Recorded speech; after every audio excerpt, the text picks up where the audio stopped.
Leo la palabra de Dios como nos es lícito, honrando al Padre, al Hijo, al Espíritu Santo. Y la iglesia dice: no todo el que me dice Señor, Señor, entrará en el reino de los cielos, sino el que hace la voluntad de mi Padre que está en los cielos. No dice en el cielo, sino en los cielos, plural. Usted sabe que hay 3 cielos. Bueno, Dios lo llena todo, amén, porque Él es omnipresente. Por eso que no se limita a un solo cielo, Él está en todos los cielos, en todo lo que es espacio. Verso 22: muchos me dirán en aquel día: Señor, Señor, ¿no profetizamos en tu nombre? Y en tu nombre echamos fuera demonios, y en tu nombre hicimos muchos milagros. Y entonces les declararé: nunca os conocí, apartados de mí, hacedores de maldad. Cierre sus ojos, por favor. Padre, en el nombre del Señor Jesucristo, estamos delante de tu bendita y eterna presencia, dándote las gracias por esta tremenda bendición de poder nuevamente contemplar a mis hermanos, estrecharles, saludarles. Dios mío, gracias, Padre, a pesar que nos fuimos 4 o 5 días que ya no nos vemos. Dios mío, gracias por poder volver a verle a cada uno, saber que están bien, que están en victoria, que están bendecidos, que siguen alabando tu nombre y que han venido a escuchar tu palabra hoy día martes, Dios mío, donde la gran parte de la congregación evangélica, Dios mío, alrededor del mundo, nos les interesa mucho, Dios bendito, en este espíritu de dominguero que se mete en la gente, Dios bendito, que solo le dan importancia al martes.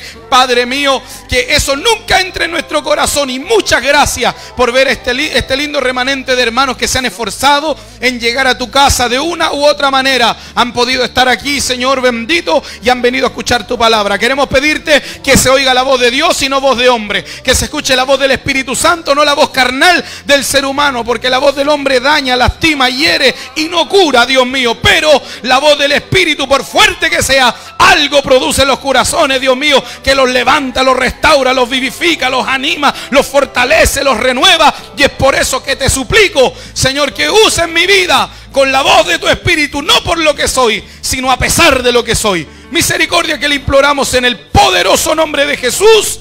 Amén. La gloria son del Señor. Gloria a Dios. Vamos con ganas, hermanos. Son del Señor. Gloria a Dios. Gloria a Dios, gloria a Dios, gloria a Dios. Para siempre. Tome su asiento, por favor, y ya una vez sentado, dele fuerte palmas de alabanza al Señor.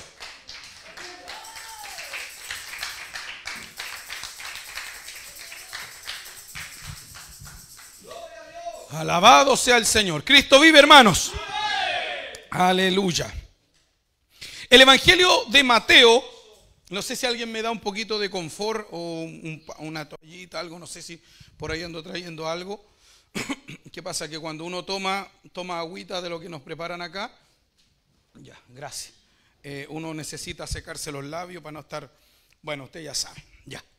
Dios nos bendiga. Dios nos bendiga.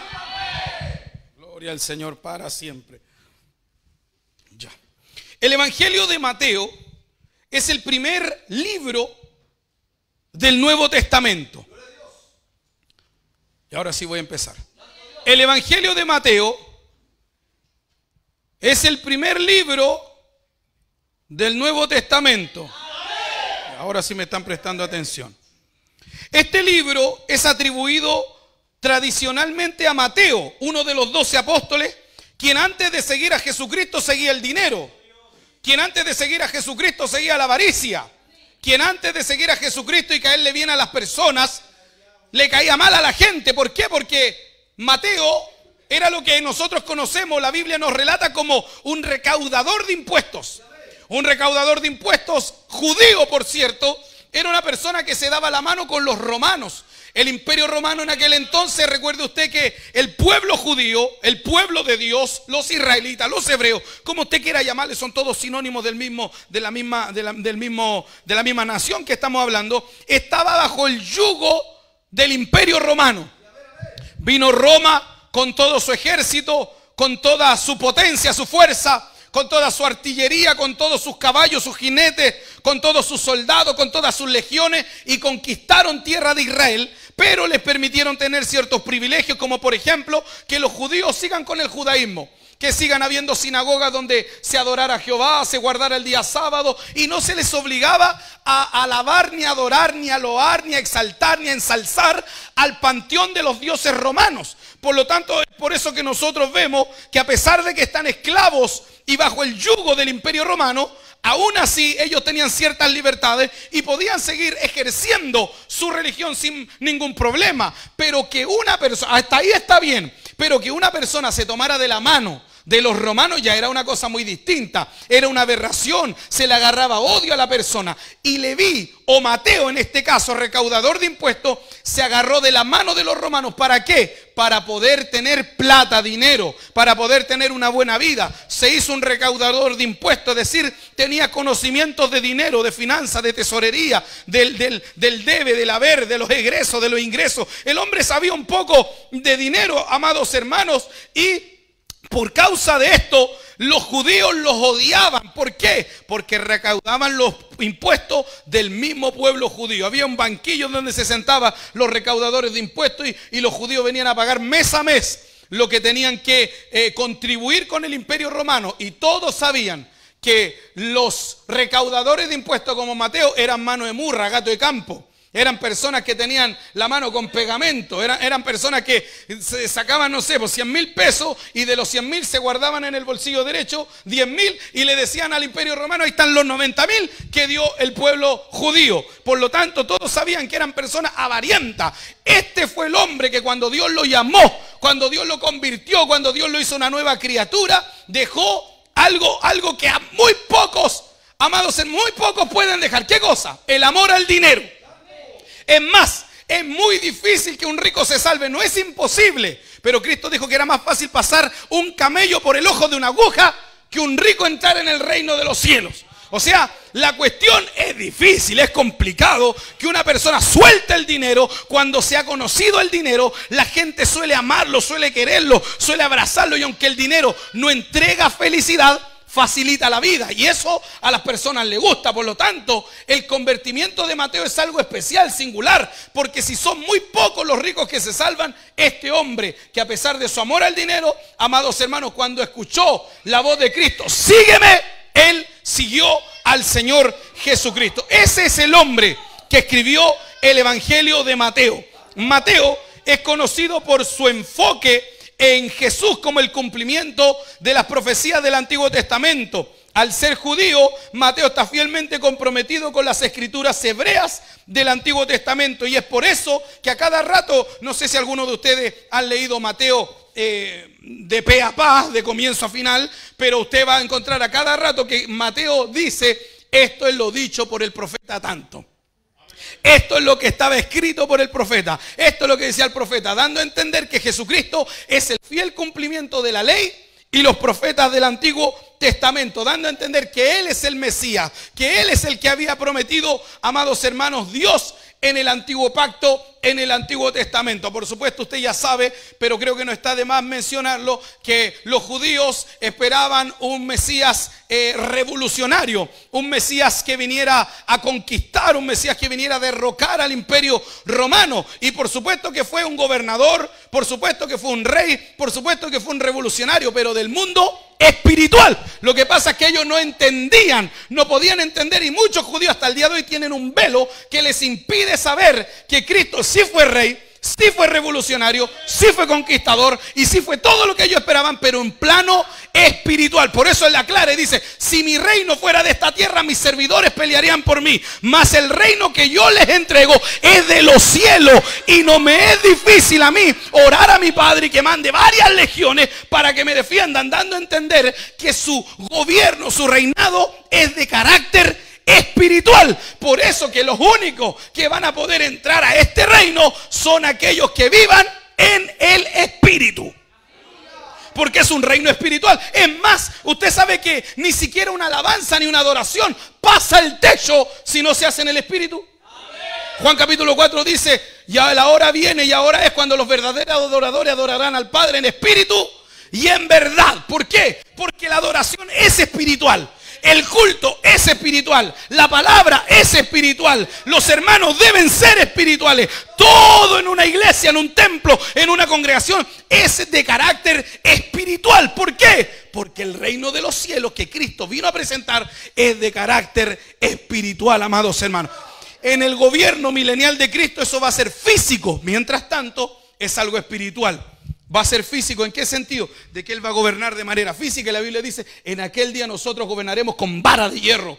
Y eso se cumplirá, pero mientras tanto es algo espiritual. En aquel día se podrá usar lo físico. Ahora nuestras armas no son carnales. Mire, la Biblia no habla por todos lados que esto es algo espiritual, sino poderosas en Dios para la destrucción de fortaleza. Amados hermanos, en el contexto en el que nos encontramos ahora mismo, es en el famosísimo Sermón del Monte, que está compuesto por 3 capítulos. Capítulo 5, capítulo 6, capítulo 7. Dejándonos en estos 3 capítulos, en el Sermón del Monte, un total de más de 20 enseñanzas dadas por nuestro Señor y Salvador. Tales como, por ejemplo, las bienaventuranzas, los tesoros en el cielo, el afán y la ansiedad, el juzgar a los demás, la oración y la regla de oro, entre otras. Y para ser específico, hoy trataremos con la ayuda del Espíritu de Dios de analizar, amados hermanos, la enseñanza de aquellos que pensaron que se salvarían, pero se perdieron. O como lo dice la Biblia, nunca os conocí. O como también lo conocemos, no todo el que me diga Señor, Señor, entrará al reino de los cielos. Voy a volver a leer una vez más lo que Cristo dijo para poder ya terminar esta introducción y pasar al cuerpo del mensaje. No todo el que me dice Señor, Señor, entrará al reino de los cielos, sino el que hace la voluntad de mi Padre que está en los cielos. Lo que acaba de decir Jesucristo no es solo una mera declaración, sino también una profecía. No es una simple declaración, sino también Cristo acaba de hablar una profecía. Es algo que literalmente ocurrirá. Muchos me dirán en aquel día, Señor, Señor. Es decir, Él está diciéndonos algo que va a pasar en el cercano futuro que estamos por ver. Esto ocurrirá. Y los que por la misericordia de Dios seamos salvos, veremos este acontecimiento en el juicio final. Porque aunque todos quieran negar, amados hermanos, su responsabilidad para con el Dios del cielo, la Biblia es clara y manda que todos los hombres en todo lugar deben arrepentirse. ¿Por qué? Porque viene un día del juicio. Leamos por favor, y si lo puede colocar ahí arriba sería espectacular cuando voy dando cita bíblica. Hechos capítulo 17 versículo 30. Hechos 17 versículo 30 y 31. Pero Dios, habiendo pasado por alto los tiempos de esta ignorancia, ahora manda a todos los hombres en todo lugar que se arrepientan, por cuanto ha establecido un día en el cual juzgará al mundo con justicia por aquel varón a quien designó, dando fe a todo de haberle levantado de los muertos, y ese es nuestro Señor Jesucristo. Por ende, lo que Cristo acaba de decir es una declaración profética. Eso va a acontecer, eso va a suceder. Seguramente en el día del juicio nosotros vamos a ver cómo la gente le van a decir, los incrédulos, los que están a punto de salieron del infierno. Recordemos que el infierno es un castigo temporal, horrible, pero es temporal. Serán sacados del infierno y serán condenados, juzgados, porque Cristo no va a condenar a nadie sin darle la causa. Fíjese cómo recién se me pasó por la cabeza cómo el plano terrenal imita lo celestial. ¿Será por eso que la Biblia dice en Romanos capítulo 13 que las leyes que están puestas por Dios han sido puestas? Porque fíjese cómo es. Cuando toman a una persona presa, lo tiran a la cárcel un rato mientras hay una investigación. Luego lo sacan, lo llevan al juicio y después del juicio se van a la condena completa. Es lo mismo. Se van al infierno, hay un rato de investigación, lo sacan del infierno, lo meten al juicio del trono blanco y luego lo tiran a la condenación completa. ¿Coincidencia? No lo creo. Yo creo que el hombre imitó lo que Dios va a hacer y es lo mismo que va a pasar. Y la Biblia dice que cuando lo saque del infierno, algunos vendrán con fuego en la cara, con fuego en el estómago, y dice la Biblia que serán como una brasa que ¡pum!, se salió del brasero. O sea, va a ser algo terrible, amados hermanos. Además, estas personas que dirán Señor, Señor, de alguna manera estaban reconociendo el señorío de Cristo. No eran personas ignorantes ni desconocedoras, porque un negrito con un hueso atravesado por acá, unas orejas grandes, el cuello largo, nunca van a decirle Señor, Señor a Cristo si nunca han escuchado el nombre de Cristo. Si usted no lo sabe, más de 3.000 millones de habitantes de este planeta nunca han escuchado el nombre de Jesús. No saben ni siquiera lo que es Jesús. Seguramente pensarán que es cualquier tipo. No saben quién es el Señor Jesucristo. Por lo tanto, si alguien dice Señor, Señor, es porque de seguro es una persona conocedora. De seguro reconocían el señorío de Cristo. Eran personas, amados hermanos, que incluso oraban. ¿Cómo yo sé que oraban? Porque dicen Señor, Señor. Y alguien que le habla al Señor, ¿qué está haciendo? ¿Qué es la oración? Hablar con Dios. Y si yo le digo Señor, Señor, ¿qué estoy haciendo? Hablando con Dios. O sea que eran personas que oraban.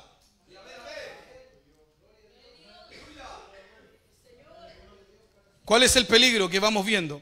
Reconocían el señorío de Cristo, nosotros también. Oraban, nosotros también. Se va pareciendo mucho a un pueblo que compartimos día a día. Qué tremendo, amados hermanos. Entrar al cielo, escúchelo bien, no está condicionado por lo que decimos. Porque ellos decían Señor, Señor. Pero entrar al cielo no está condicionado por lo que decimos, sino por lo que hacemos. En palabras más claras, entrar al cielo, amados hermanos, no es como que yo me llene la boca simplemente hablando del evangelio, no. Las personas que se llenan la boca, ¿ustedes sabían que incluso los impíos se llenan la boca hablando del evangelio? Incluso yo he conocido descarriados y descarriadas que a veces saben un tantico más de la Biblia que los ignorantes que no les gusta leer la Biblia. Y se ponen a conversar y saben de palabras. Por ejemplo, hay uno que anda bien descarriado fumando marihuana y no sé cuántas otras cosas más. Y le llaman el teólogo de la calle. No sé si usted alguna vez lo ha visto. O sea, es famosísimo en internet. Y el tipo de Biblia sabe. De Biblia sabe, pero él reconoce que le gusta la marihuana. Y es por eso que no quiere irse a una casa y hacer una vida normal, porque a él le gusta la calle y le gusta la marihuana. Pero de Biblia el tipo sabe. Entonces, amados hermanos, nosotros podemos entender por la Biblia que hay personas que se van a llenar la boca del evangelio, pero esas personas no se salvarán. ¿Quiénes se salvarán? No los que se llenan la boca del evangelio, sino los que se llenan el corazón del evangelio de Cristo. Porque en la boca aguanta todo. Aunque usted no lo crea, recuerdo yo una ocasión, estaba viviendo un proceso muy fuerte. Estaba siendo atacado por demonios, era una noche terrible. Recuerdo que sentía una fiebre, un dolor de estómago, una cosa horrenda. Y yo le digo, ya para, Señor, dime qué pasa. Me había arrodillado a orar, me acosté, me arrodillé a orar, me acosté. Le digo, Señor, ¿pero qué es esta lucha? Y estando acostado, Dios me mostró una visión. Todavía me acuerdo en la posición de la cama, a la casa, ya no es en la casa donde estoy viviendo ahora. Y recuerdo que miro hacia un costado y veo una mujer que está haciendo una brujería. Veo cómo trabaja con unas agujas y comienza a tirarme maldiciones a mi cuerpo. Yo la veo su rostro, veo su pelo, veo el color de su cabello, la forma de su cabello. Y cuando, amados hermanos, comienzo a reprender en el nombre de Jesús, se pasó todo eso. Pero para mi sorpresa, al otro día caminando por la calle me encontré a la misma mujer que Dios me mostró en la visión, caminando por afuera de mi casa. Y pasó así mirando. ¿Por qué digo esto? Porque lo más impresionante para mí que yo dije a mi esposa, es la mujer que Dios me mostró. Es ella, es imposible que no, es ella. Y ¿sabe qué me dice? Dios le bendiga.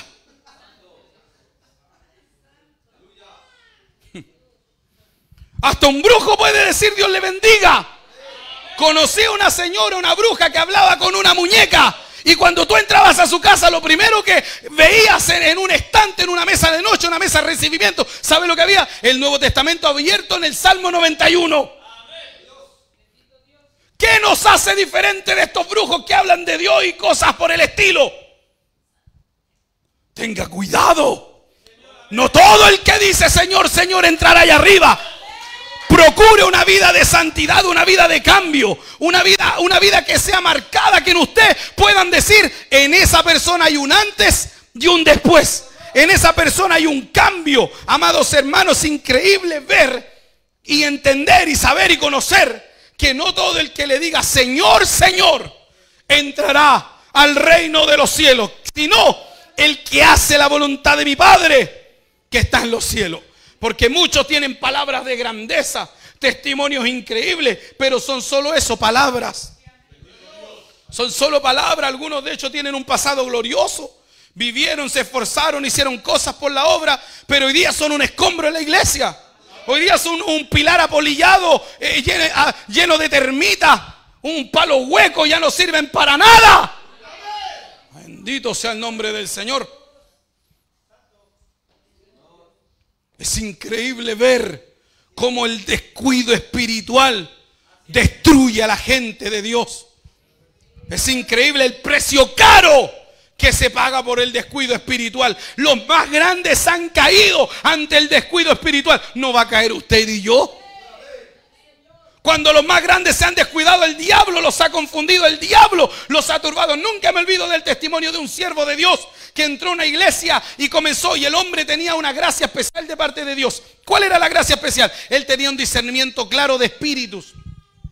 Había ayunado y orado para que Dios le diera más claridad a la hora de discernir los espíritus. Cuando entró a esa iglesia a predicar, él dice, amados hermanos, que comenzó a ver la gente danzando, tomada por el poder del Espíritu, hablando en lengua, pero que sentía un vacío, sentía una extrañez, sentía una incomodidad, una aflicción en el alma. Y le dice, Señor, muéstrame qué pasa. Él lo escribió y lo registró en su libro. Y él dice que cuando le pregunta al Señor, ¿qué pasa? Dios le reveló que todo o la gran mayoría de los que andaban danzando, dando vueltas, tenían un demonio pequeño que los orinaba y los defecaba en la cabeza. Y Dios le dijo, dile que están todos turbados. Y él tuvo que pararse y decirle, hermano, todos ustedes están confundidos, arrepiéntanse. ¿Y por qué? Porque cuando se le da lugar al pecado, es como una termita que entra en la madera y comienza a comer, a comer, a comer. El pecado así funciona. No llega y te destruye de la noche a la mañana. No, porque si viniera con un golpe muy fuerte, amados hermanos, nos daríamos cuenta y quizás nos arrepentiríamos en el momento. Pero el diablo trabaja con patas de algodón. Ni se siente cómo trabaja hasta que ya tiene todo el pilar, toda la madera comida, socavada, destruida. Y recién la persona se viene a dar cuenta de lo terrible que está viviendo, una vida doble. ¿Sabe por qué existen estos mensajes? Para que nosotros nos examinemos y veamos frente a la verdad de la palabra, no frente al pastor, no frente a la sierva, no frente a nada, frente a la palabra de Dios. Por eso la Biblia dice que la palabra de Dios es como un espejo. Usted quiere saber cómo te está, se va a mirar al espejo. Usted quiere saber cuántas espinillas le salió por la margarina, se va a ver al espejo. Usted quiere ver cuántas pitras tiene en la cara, se va a ver al espejo. Usted quiere ver lo feo que está, lo feo que amaneció, se va a ver al espejo. La Biblia dice que la palabra es como un espejo. Es decir, cuando se me predica la palabra, me estoy reflejando y viendo, uta que me hace falta hartas cosas, ucha que me faltan hartas cosas. Debo guardarme para Dios, debo arrepentirme, debo vivir una vida convertida. ¿Por qué? Porque no todo el que le dice, Señor, Señor, entrará al reino de los cielos. Usted puede alabar a Dios en esta tarde y estar más perdido que Satanás. ¿Por qué? Porque con la boca alaba a Dios, pero se ha vuelto en su corazón un tibio, una tibia. Un mundano, una mundana, ya no ora ni en la noche. Porque ahora está cansado, ahora tiene mil excusas. Alabado sea el nombre del Señor. Al cielo no entrarán los que, amados hermanos, vivan una vida doble, con doble moral, doble vida, aparentando en la iglesia, disimulando por ahí, por allá. Pero Dios al final conoce que hay un corazón descarriado. Si hay algo que me ha impresionado, amados hermanos, donde quiera que voy a predicar, es que cada vez que hago el llamado a los que no están bien con Dios, pasa casi toda la iglesia. Y eso nos habla de dos cosas. Primero, humildad, porque para que alguien reconozca que está mal, se requiere humildad. La mayoría se quedan en su asiento, ¿verdad? Siguiendo, aparentando como que todo está bien y todos sabemos que todo está mal, porque el que está seco se le nota, pero a 10 yardas para allá. El que está seco irradia la sequedad, pues si se nota, donde pisa seca el pasto de una cuestión, anda secando todo. Lo mismo que el que está en el espíritu. El que está en el espíritu puede que ni crema se echó en la cara, pero tiene un brillo, tiene algo que te hace ver que está bien esa persona. Bendito sea el nombre del Señor. Pero lo preocupante de esto, amados hermanos, es que cuando se pierde el mensaje de santidad, se pierde el temor de Dios. La gente se despreocupa de su vida espiritual. Oran cuando quiere, ayunan cuando pueden, leen la Biblia cuando se les da un espacio. Y la vida del evangelio, del cristiano, nunca ha sido voy a buscar a Dios cuando tenga tiempo. No. Voy a leer la Biblia y me voy a hacer el tiempo. Voy a orar, me voy a hacer el tiempo para orar. Voy a ayunar, me voy a hacer el día para ayunar. No cuando tenga tiempo, no cuando me quede espacio. No, amados hermanos, usted se hace el espacio, usted se hace el tiempo, usted ve la forma de poder buscar de Dios. Por supuesto, si usted quiere entrar al reino de los cielos. Si usted no quiere entrar al reino de los cielos, pues ya está, usted viva como se le antoje. Camine como se le antoje. Como yo conozco personas tan desordenadas que llegan a dar una molestia terrible, amados hermanos, que caminan un evangelio según San Yo.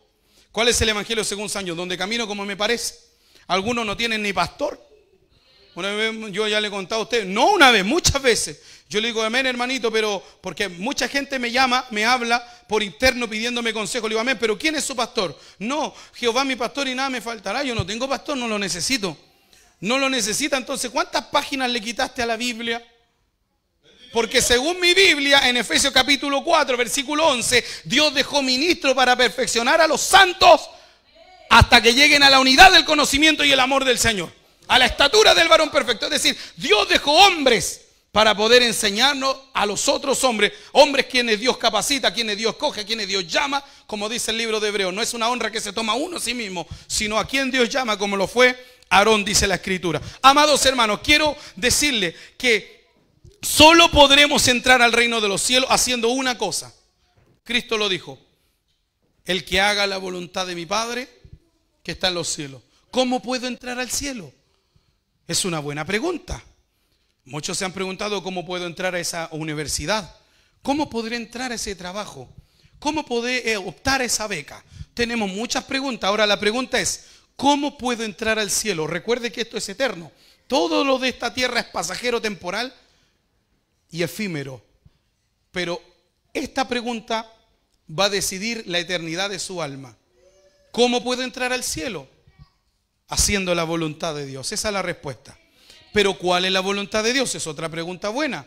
La voluntad de Dios aparece en Primera de Tesalonicenses, capítulo 4 y el versículo 3. Aleluya. Primera de Tesalonicenses, capítulo 4 y el versículo 3. Pues la voluntad de Dios es vuestra santificación, que os apartéis de fornicación. Es decir, apartarse del pecado. La voluntad de Dios es vuestra santificación. Fíjese que cada vez que la Biblia llama a la santidad, siempre, pero siempre está asociada con dejar lo malo. Porque no se puede ser santo ni vivir en santidad si primero no hay una renuncia. Es imposible decir voy a vivir en santidad, voy a abrazar la santidad, si primero usted no suelta algo. Es imposible. Cada vez que la Escritura nos habla de santidad, nos habla de renunciar al mundo. Siempre, siempre. La voluntad de Dios es simple. La voluntad de Dios es nuestra santificación, lo cual nos llevará a apartarnos del pecado. Porque todo aquel que se acerca a lo santo, que se acerca a lo puro, a lo honesto, a lo limpio, inherentemente o inevitablemente se va a alejar de lo malo. Es como, por ejemplo, ponga un ejemplo muy básico. Cuando usted se junta con alguien que le hace bien, inmediatamente usted comienza a soltar las malas juntas. ¿No le ha pasado a usted que usted tiene malas juntas? No sé si en la iglesia, en el trabajo, donde sea. Porque por lo general en la iglesia no debería haber una mala junta, aunque siempre hay excepciones. Pero no hablemos de eso, por favor. Supongamos que usted tiene mala junta y usted de pronto comienza a conocer a un hermanito, una hermanita, y comienza un matrimonio, y comienzan a conversar, a hablar. Inmediatamente eso te lleva a soltar las malas juntas. Y también al revés, cuando comienzas a juntarte con personas mundanas, impías, inmediatamente, como aceptaste abrazar eso, no te das ni cuenta cuando ya soltaste a toda la hermandad, a todos los hermanos, hermanas, o con cualquier persona que te haga bien. Porque esto es así, no pueden convivir las dos cosas juntas. O es uno o es el otro, pero no se puede mezclar. No se puede mezclar de una misma llave. No puede fluir, correr. Agua salada y agua dulce, no se puede. Es una sola cosa, no se puede mezclar las dos. Cada vez que usted empieza a santificarse, está obligado a soltar cosas. Por eso algunos dicen, no puedo vivir mejor para el Señor, porque no quiere soltar. Eso pasa, no quieres soltar. No quieres renunciar, es por eso que no lo consigues, no lo logras. Porque hay cosas que hay que soltar. Cuando una persona empieza a santificarse, se empieza a alejar, por ejemplo, de la pereza, comienza a aparecer más en los cultos. Es inevitable. Es inevitable. Una persona suelta la pereza, ¡pum!, apareció en el culto. Deja las malas conversaciones, ¡pum!, aparecieron en el evangelismo. De la nada. Sueltan el afán en la ansiedad y ¡pum!, aparecieron en Río Bueno. Imagínate un hermano de estos que son raros, verlos en los trabajos porque siempre tienen una excusa. Siempre hay un clavo que clavar. Algunos hermanos, tú le dices, hermano, ¿y por qué no fue a Río Bueno? Un ejemplo nomás, pues colocando ahora que viene el sábado. No, pastor, es que estoy arreglando unos zapatos. Mira, vos, se la dan hasta de zapatero con tal de tener una excusa para no salir por la obra. Cuando comienzo a soltar lo malo, agarro lo bueno. Esto es así. Suelta la tele y vas a comenzar a agarrar más la Biblia. Siempre es así. Hebreos 12:14, seguid la paz con todo y la santidad sin la cual nadie verá al Señor. Fue mucho el tiempo, amados hermanos, que vivimos embarrados hasta el cuello de pecado. ¿O usted no recuerda todos los pecados que usted cometió? Las maldades que usted se ejecutó. Cómo se ensució hasta el cuello. Y si es que podemos decir hasta el cuello, porque algunos hasta buceaban en el pecado. Algunos, pero amaban el pecado, eran sucios, perversos, cochinos. Eran, perdón la expresión, hermano, a algunos les va a molestar, les voy a caer mal. Eran unos puercos en el mundo. Puercos, cerdos, abominables a ellos mismos. Algunos, una vez yo me conversé, uno me dijo, me doy asco yo mismo. Mira, po. Una vez hablé con uno en la playa, digo, pastor, yo no voy a la iglesia, yo me doy asco yo mismo. Imagínate. O sea, ese sí que estaba mal. ¿Y usted no recuerda cuánto pecó? ¿Cuánto robó? ¿Cuánto fumó? ¿Cuánta lascivia había en su corazón? ¿Cuánta porquería había en su alma? ¿Cuánta ira? ¿Cuánto rencor tenía tantos años siendo esclavo de Satanás, sirviéndole al diablo, para ahora estar en Cristo y más encima andar jugando a dos bandos? ¡Qué locura! Voy a leer unos textos bíblicos. Hoy día estamos dando una enseñanza de la palabra. Y la enseñanza de la palabra siempre va a hacer bien a nuestra alma, hermano. Vamos a la Biblia. Primera de Pedro 1:14. Estoy dando hartas citas bíblicas a pesar de que es una predicación. Primera de Pedro 1:14, porque sé que esta palabra va a bendecir a alguien, va a ayudar a alguien que quizás anda medias tintas, anda medio mezclado con el mundo. No, así no funciona. O eres frío o eres caliente, pero los tibios Dios los vomitará por su boca. Primera de Pedro 1:14 dice, como hijos obedientes, no os conforméis a los deseos que antes tenía, estando en vuestra ignorancia. Yo no sabía que era malo, ahora vino el conocimiento de la verdad y la verdad nos hace libres. Verso 15, sino como aquel que os llamó es santo, sed también vosotros santos en la mitad de vuestra manera de vivir. No dice así, ¿no es cierto? No dice así. Sino como aquel que llamó es santo, sed también vosotros santos en toda.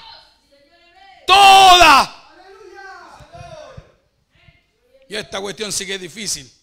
En toda vuestra manera de vivir. Es decir, yo no puedo aquí aparentar espiritualidad y en otro lugar, donde quiera que sea, ser una pelota de carne, bo. Tengo que ser la misma persona, genuino. Hermana, usted debe ser genuina. ¿Para qué aparentar aquí lo que usted no es? En toda vuestra manera de vivir. Verso 16. Porque escrito está, sed santos, porque yo soy santo. Y si invocáis por Padre, o sea, si tienes el descaro de invocar al Padre, aquel que sin acepción de personas juzga, según la obra de cada uno, conducíos en temor todo el tiempo de vuestra peregrinación. Vámonos al capítulo 2. Primera de Pedro, ahora capítulo 2 y el versículo 9. Poderoso Dios. Primera de Pedro 2, verso 9. Mas vosotros sois linaje escogido, real sacerdocio. Mire cómo nos llama. Nación santa, pueblo adquirido por Dios, para que anunciéis las virtudes de aquel que os llamó de las tinieblas a su luz admirable. ¿De dónde nos llamó? De las tinieblas.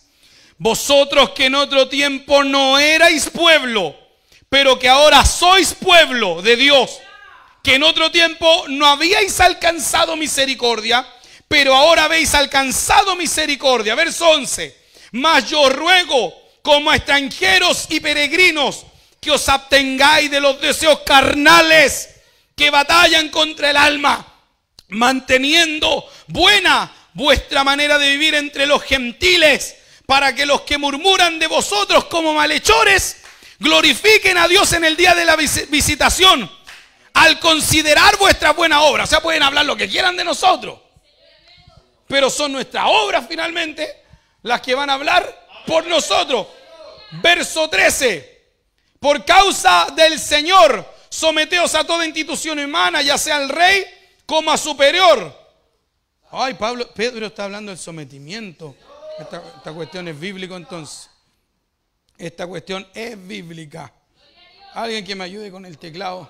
Estoy tratando de mirar hace rato, pero no entiende el hombre. ¿Dónde quedé? Verso 14. Ya los gobernadores como por él enviados para castigo de los malhechores y alabanza de los que hacen el bien. Verso 15. Porque esta es la voluntad de Dios, que haciendo bien hagáis callar la ignorancia de los hombres insensatos. De nosotros pueden decir lo que quieran, pero son nuestros hechos los que van a hablar por nosotros. De nosotros pueden hablar lo que quieran, lo que gusten. Adelante, sírvase, adelante, hable, guste, todo lo que usted quiera. Pero como me llamó el otro día un pastor y me dijo lo siguiente: pastor, tranquilo, porque el testimonio que se forma con los años es como un muro de contención a todos los gritos del diablo. Usted no se preocupe por lo que dirán de usted, sino por lo que Dios dice de usted. ¿No ha leído nunca el segundo tomo del Tijón de la Mancha? No es Biblia, pero el concepto lo es. Oye, Quijote le dice: ¿acaso no has visto? Iban caminando por un camino. ¿Acaso tú no has visto? Esos perros los voy a ir a matar. ¿Por qué los voy a matar? Porque no dejan de ladrar. ¿Sabe lo que le dice? Tranquilo. Si los perros ladran es porque estamos avanzando. Alábalo porque Él está vivo. Deja que los perros ladren, que digan lo que tengan que decir. Porque cuando el perro ladra es porque estamos avanzando. Camino al reino celestial, a la Canaán del cielo. Como cuando David iba con sus valientes y aparece un sinvergüenza. Se atrevió a hablar. Tienen que subirle volumen a eso, pues. No tiene volumen. Cuando David iba avanzando, yo no puedo estarles diciendo de acá lo que tienen que hacer ustedes. Menos en una predicación tienen que escuchar. David iba con sus valientes, amados hermanos, iba avanzando. Y de pronto aparece un sinvergüenza atrevido. Porque existe esta gente que no mira, no tienen respeto de nada. No tienen respeto de la corona, del peso, de la trayectoria, de nada. Hablan. Y es increíble que en las redes sociales yo he descubierto. Yo no llevo muchos años en redes sociales. Yo en la iglesia que crecí nunca me permitieron tener. No nos permitían tener redes sociales. Era una cuestión mal vista. Grabar un video, todo eso. Hace un par de añitos yo tengo redes sociales. Pero en estos años yo he descubierto que los más sinvergüenza, los más caradura y los más cobardes están en las redes sociales. Oiga, pero tienen una valentía tremenda para escribir. Pero en persona, amados hermanos, son aventuras en pañales. Una cobardía pero terrible. Personas que no entienden de respeto, de honra, no entienden nada. Y va caminando David y comienza uno a tirarle polvo, a patear el piso, a tirarle piedra. Simei. Y viene uno y le dice a David: ¿quién es este perro muerto que viene acá a tirarle piedras a mi rey? Déjame, voy y le quito la cabeza a este perro muerto. ¿Y sabe lo que le dice David? Deja que me maldiga, porque quizás Jehová lo mandó a maldecirme. Después arreglamos cuentas, después Dios se la arregla con eso. Deja que me tire polvo, que me tire tierra, que me tire piedra. Es parecido a lo que nosotros entendemos, que hay mucha gente que va a hablar, que va a juzgar, que va a tricar. Deja a los perros muertos que hablen, hermano. Deja a los perros muertos que maldigan. Si maldicen es porque quizás Jehová se lo permitió. ¿Por qué? Porque detrás de toda maldición del hombre hay una bendición de parte de Dios. Detrás de toda maldición humana siempre va a haber una bendición que viene de arriba. Y esas maldiciones, esas críticas nos van a ayudar a nosotros a avanzar, a continuar, a perseverar, a seguir en este camino, amados hermanos. Muchos le dirán en aquel día: Señor, Señor. ¿Sabe qué es lo triste para mí? Ha estado traumático. Que no son pocos, son muchos. Que Dios lo libre a usted. Yo sentí una carga mientras preparaba este mensaje hoy. Sentí una carga. Y no será algunos de mis hermanos que un día estarán ahí. Porque yo no me quiero ni a palo. Yo no me voy a rendir. Como dijo David Livingstone, el misionero en África, que no lo mató la fiebre, pero el hombre estuvo siempre a punto de morir y nunca moría. Y David Livingstone dijo: lo único que va a frenar mi esfuerzo es la muerte. Ese hombre, pero de carácter decidido. Yo no me pienso rendir en esto. Dios me ayude y tenga misericordia en mi vida. Pero ¿qué hay de usted, hermano, hermana? ¿Qué hay de usted que todavía tiene sus pasos endebles? Porque la cara no te hace fuerte. Tú puedes ser así, pero la cara no, eso no tiene ninguna. Incluso hay hermanos que cuando te saludan, pum, uno siente la mano de hombre. Pero eso tampoco te hace firme en el evangelio. Porque para ser firme en el evangelio, Habacuc no dijo: ponme el rostro duro, la mano dura. ¿Sabe lo que dijo? Oró por sus piernas. Dame piernas de sierva, le dijo, de siervo, para andar en las alturas y poder estar firme en las alturas. Porque usted entre más sube, más complicado se hace estar arriba. Por eso es que si usted se descuida arriba, cuando se cae el porrazo es más grande y duele mucho más, mucho más. ¿Qué hay de usted, hermano, hermana, que todavía cuando le vienen pruebas? Porque hay momentos donde Dios nos permite, o pareciera como que nos engañamos nosotros mismos y creemos que somos súper firmes en el evangelio, hasta que nos damos cuenta que somos, pero tenemos un problema y al tiro fallamos, al tiro pecamos. Así como que no duramos menos que un cándido, duramos menos que el pan caliente con chicharrones. O sea, una cuestión que va rápido. Pecamos de una, nos deslizamos de una. ¿Qué hay de usted? Yo no quisiera que usted sea de los muchos que un día le digan: Señor, pero tú no te acuerdas que yo estaba en la plaza Carlos Lorca. Tú no te acuerdas que yo iba a evangelizar con mi pastor. Porque esta gente, Cristo dice: muchos, no pocos. Muchos, no pocos. Esta gente en verdad pensó que se salvaría. Esta gente en verdad creyó que se salvaría. ¿Por qué? Porque aún estando delante del juicio del trono blanco, viendo a Jesucristo ya no como abogado, sino como un juez. Y un juez, yo le aseguro que no está con cara tierna, viendo la majestad, los ángeles, la gloria de su poder, la iglesia detrás, viendo todo su poderío. Van a tener la osadía de decirle: pero Señor, ¿usted no se acuerda que yo profeticé en su nombre? Que yo eché fuera demonios, que yo hice milagros. Es decir, estaban completamente seguros que ellos se salvarían. A tal punto que, conociendo las escrituras, van a llegar ese día a reclamarle al Señor: ¿por qué se van a perder? ¿Qué le dice el Señor? Nunca los conocí. Apartados de mí. Todo aquel que le pide que se aparte, porque no va a estar más con él. ¿Por qué? Porque nunca fueron personas de buenos frutos. Porque quizás tenían dones. Todo lo que nombra son dones. Echar fuera demonios, un don, una manifestación del Espíritu, una gracia divina, un carisma, como lo dice en el griego. Profetizar, un don. Hacer milagros, otro don. Pero nunca nombra: ¿no recuerdas cómo amé? No dicen eso. ¿No recuerdas cómo perdoné? No dice eso. ¿No recuerdas que tuve paciencia? No dice eso. ¿No recuerdas que fui benigno? ¿Fui misericordioso? ¿Fui templado? No dice eso. Porque las personas que se van al cielo son personas que llevan una vida de frutos dignos de arrepentimiento. Si usted no está dando esos frutos, usted está peligrando su alma. Yo estoy peligrando mi alma si yo no estoy dando esos frutos. Todo árbol, dice Mateo 7:19, todo árbol que no da buen fruto es cortado y echado en el fuego. Hermanos, termino con esto, por favor. Deme 2 minutos. Recuerde, por favor, usted no vive para honrarse a sí mismo. Usted vive para honrar a Dios con sus frutos. Pero yo le pregunto, ¿sus frutos están honrando a Dios? ¿Sus frutos en la casa están honrando a Dios? ¿Sus frutos delante de sus hijos están honrando a Dios? ¿En su trabajo están honrando a Dios? Reflexione, por favor. Examínese. Medite, piense.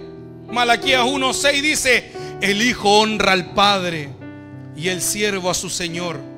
Si pues yo soy padre, ¿dónde está mi honra? Y si yo soy señor, ¿dónde está mi temor? Dice Jehová. Es importante que nosotros como hijos de Dios recapacitemos, reflexionemos y meditemos. ¿No será que a mí me tocará ser de los muchos que un día le harán un pequeño reclamo a Dios, creyendo que por estar en una iglesia de sana doctrina, con un pastor de sana doctrina, en un ministerio de sana doctrina, estaba convencido que me salvaría? Me creí, me confié,